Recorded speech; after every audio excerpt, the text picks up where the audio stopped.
বন্ধুরা, মালয়েশিয়ায় দেখেন কি পাওয়া গেছে, রসভরি গাছ। রসভরি এই গাছের গুণাগুণ সম্পর্কে আপনারা জানলে আপনার চোখ কপালে উঠে যাবে, এতটাই গুণাগুণী।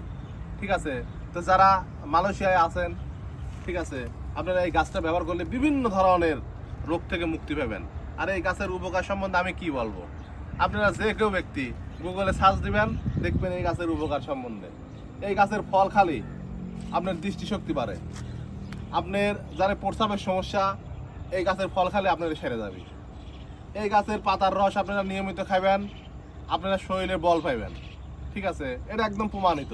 কিন্তু একটা সতর্কতা আছে, বুঝছেন? এটা আমি গুগলে এইমাত্র সার্চ দিলাম, সেটা হচ্ছে এই গাছের ফুলটা কিন্তু আপনারা কেউ খায়েন না। ফুল বাদে পাতা, ফল আপনারা যে কেউ যদি রোগ বালায় থাকে তাও খাবেন, রোগ বালায় না থাকলেও খাবেন, উপকার পাওয়া যাবে ইনশাল্লাহ। বিশেষ করে খাবেন। আর মালয়েশিয়ায় যারা আপনারা বিভিন্ন প্রজেক্টে থাকেন, আপনারা প্রজেক্টের আশেপাশে একটু খবর নেবেন বা একটু দেখবেন, একটু হাঁটাহাঁটি করবেন, দেখবেন এই গাছের অভাব নেই।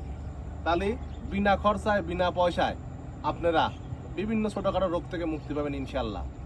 তো বন্ধুরা, এই ভিডিওটা বেশি বেশি করে শেয়ার করে দেবেন। ভালো থাকবেন, সুস্থ থাকবেন। আজকের মতো বিদায় নিচ্ছি। খুদা হাফেজ।